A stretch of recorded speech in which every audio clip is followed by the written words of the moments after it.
Que ça commence l'élo. Fachi doit nous dire contraire na Kabila et lobbying. Parce qu'on ne peut pas trimballer tout un peuple dans un contrat de deux individus. Écoutez, na yanke a IDP so basaka mbru lobby na parlement. Na bité so comprenant comme Fachi Aliana Joseph. On ne peut pas nous prendre en otage. Côté Nambotama Bango va éviter. Oui, on a à deux personnes, pour une bourg en otage, FCC a comme Obine, la bison à Zolo, c'est-à-dire, Netingai Kangoudia, et dorénavant, n'a pas si corruption combo Kanga Oudia. Le quoi n'a golongola, awa n'a beaucoup d'apostrophe comme Kangoudia. Dorénavant. Non, bah, il me valide. Je m'a remplacé et pas maman Momboé, moi Simon Boé, comme on a Hermione Bolumbu. S'il vous plaît, j'aimerais que Bato Baotalayo se présente aux acquis la liste et à Partinine. Honorable Daniel Mbaou, MLC, Mo Amba. Et justement Bah, il va remplacer par une dame, comme on est Hermione Bolumbu. À Fundanga Pekoutoute. N'a bien pété à mon été. Mais il semble qu'elle est jolie. Donc, la beauté n'a pas du siège. Imaginez un peu. 47 voix. Quand il y a une liste qui a 42 750 voix. La même circonscription, on appelle si lui dort balé qu'elle aille. Siège. Donc, on va passer Pépé là, on a mis balé. Beaucoup comme dans Mboka FCC. Déjà, les arrêts de la cour, moi je ne suis pas notifié jusque-là. Et comme Babora Cop de Bapesa, on a TV, on a minuit. 1h20. C'est-à-dire que ça bloque à mon Lili, na mon Lili. Tant que je n'ai pas la notification, tant que je n'ai pas compté les voix, je me considère comme faisant encore partie. Il y a un plan et je demande à tous les amis invalidés, considérez-vous comme étant député national parce que Congo Bisengo Fanny Bongende nous suivons Congo Bisengo exactement plaisir y a trop à Congo Bisengo c'est la biso on moyen d'information les patrons on moyen d'information la faute Congo Bisengo Fanny Bongende ya balé Congo Bisengo nde makambo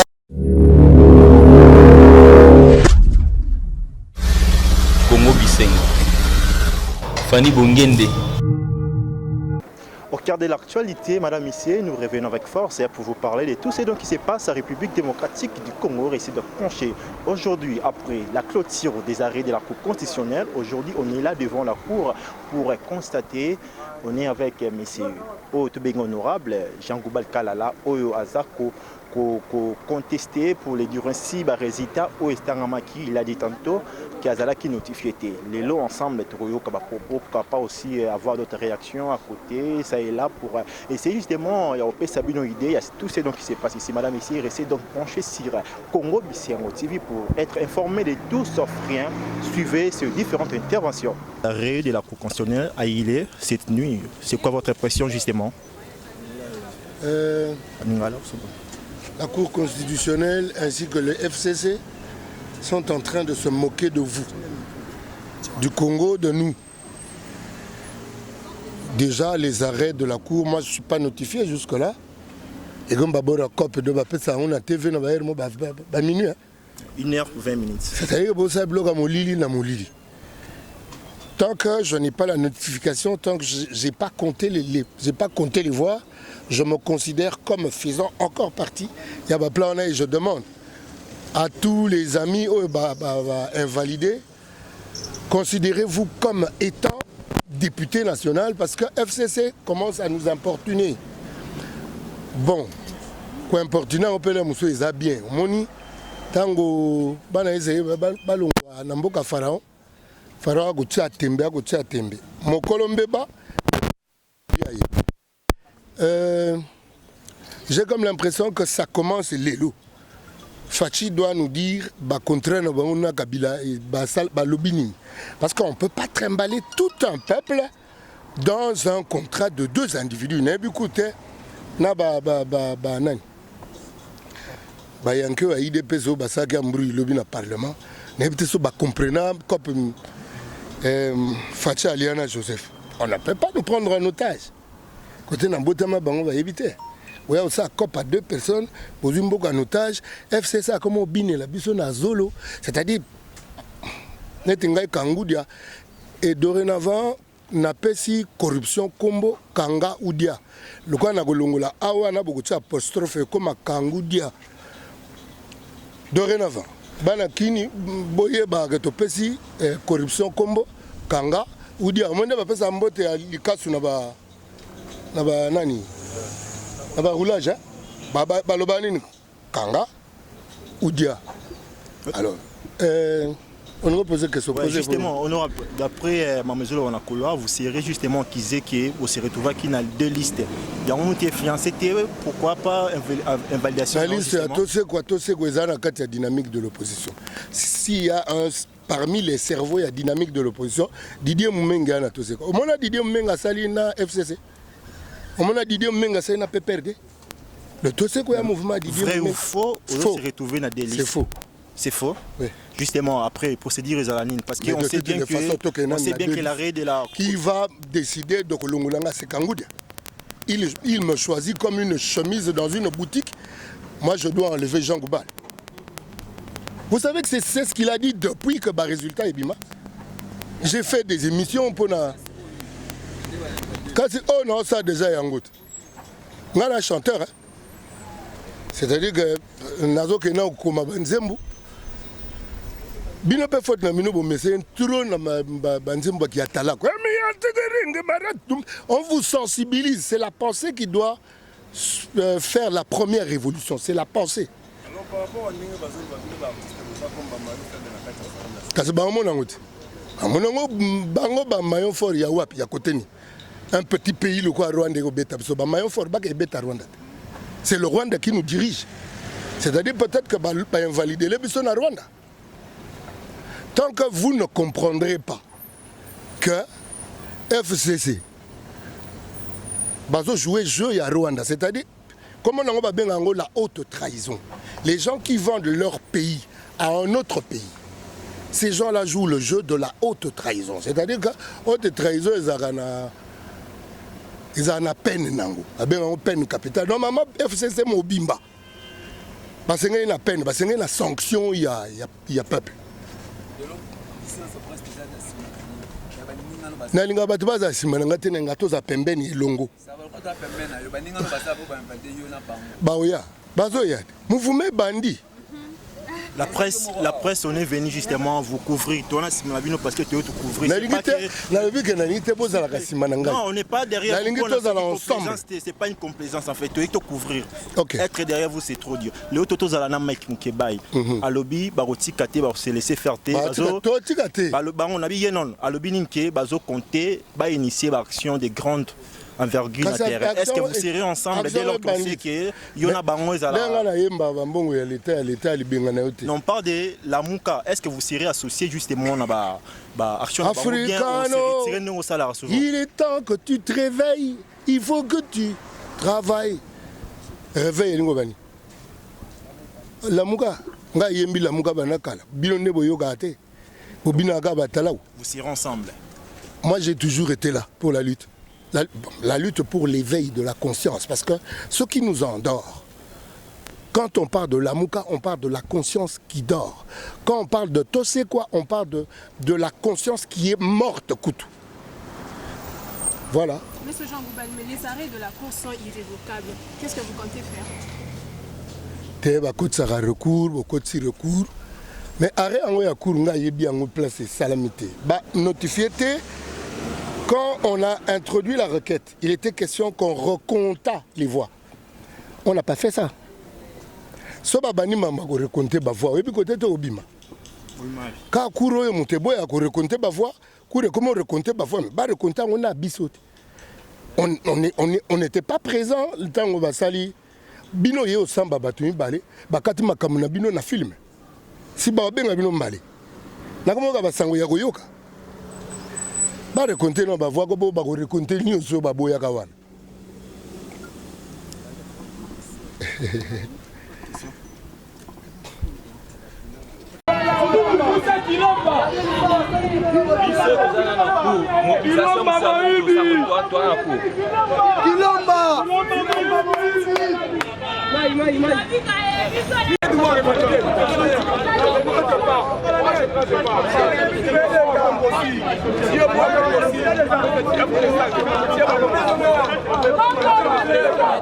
Revendication ne va pas porter, je dois la faire ici. Sinon elle ne porte pas. Kilomba qui vient de m'achever. Il a tué Bemba. Fayoulou, il m'achève aussi. Est-ce la raison pour laquelle? Qu'est-ce qui est prévu? Non, c'est Roi qui nous achève. Qui nous achève. Non, je suis avocat moi-même. Je suis avocat moi-même. J'ai plaidé, ça ne se fait pas. Non.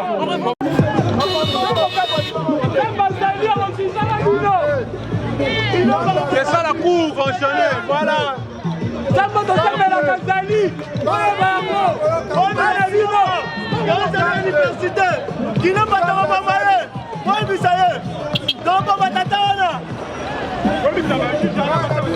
Bonjour. S'il vous plaît, après justement la clôture des arrêts à cour constitutionnelle, tout le monde y présence nous a quelques militants. C'est pourquoi finalement là, s'il vous plaît. Non, bah, il me valide. Je remplacé et pas maman Mombo. Moi, c'est Mombo. Comme on a Hermione Bolumbu. S'il vous plaît, j'aimerais que Bato Baotala se présente aux acquis dans la liste à Partinine. Honorable Daniel Mbaou, MLC, Mohamba. Et justement. Bah, il va remplacer par une dame. Comme on est Hermione Bolumbu. À Fundanga Pekutute. Mais il semble qu'elle est jolie, donc la beauté n'a pas du siège. Imaginez un peu, 47 voix, contre une liste qui a 42 750 voix.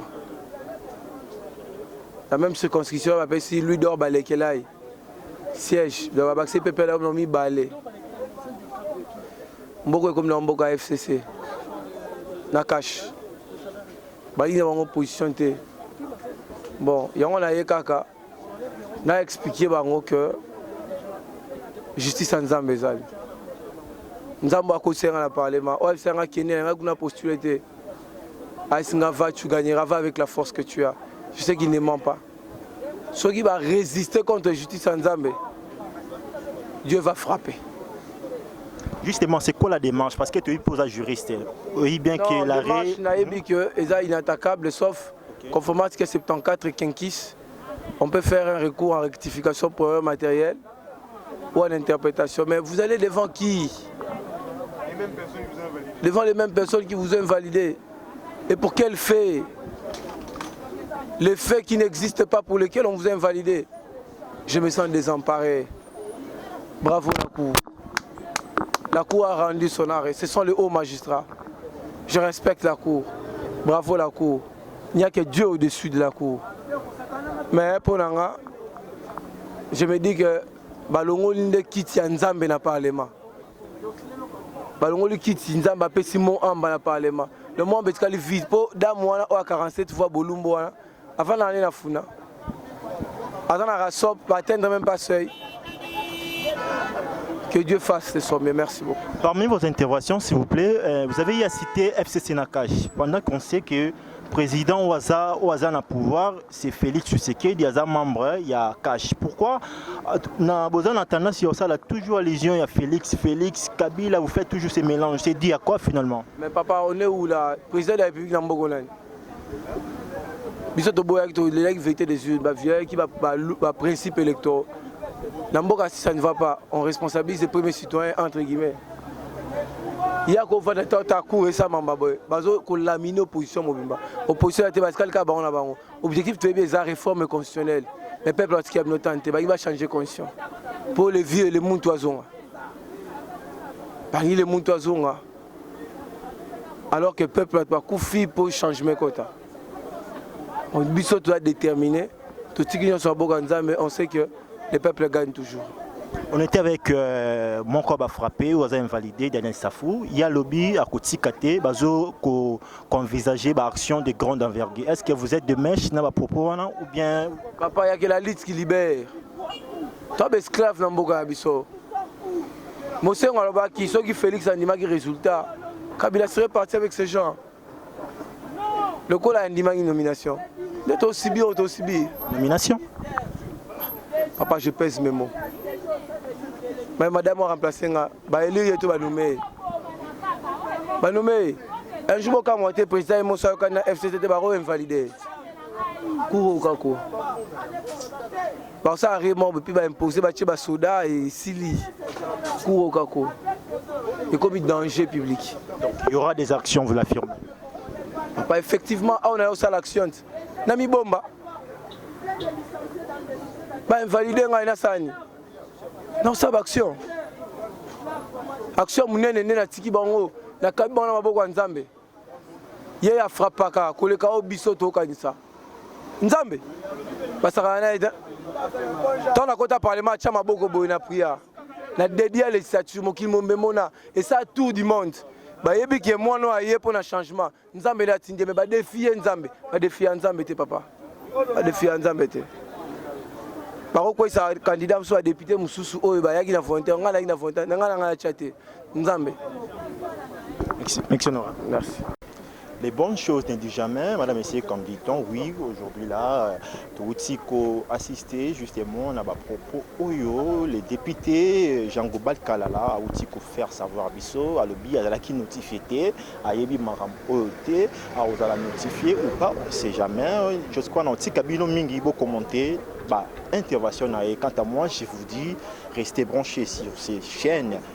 Sur cette chaîne, allais-je dire, Congo Bisengo TV, abonnez-vous massivement pour être informé de tout sauf rien. Retrouvez Mike Negué prochainement. Big up. Congo Bisengo. Congo Bisengo. Fanny Bongende.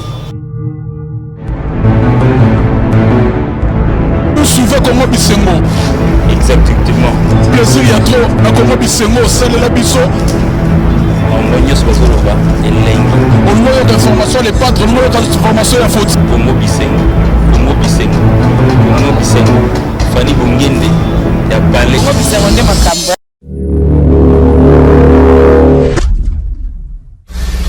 Congo Bisengo. Fanny Bongende.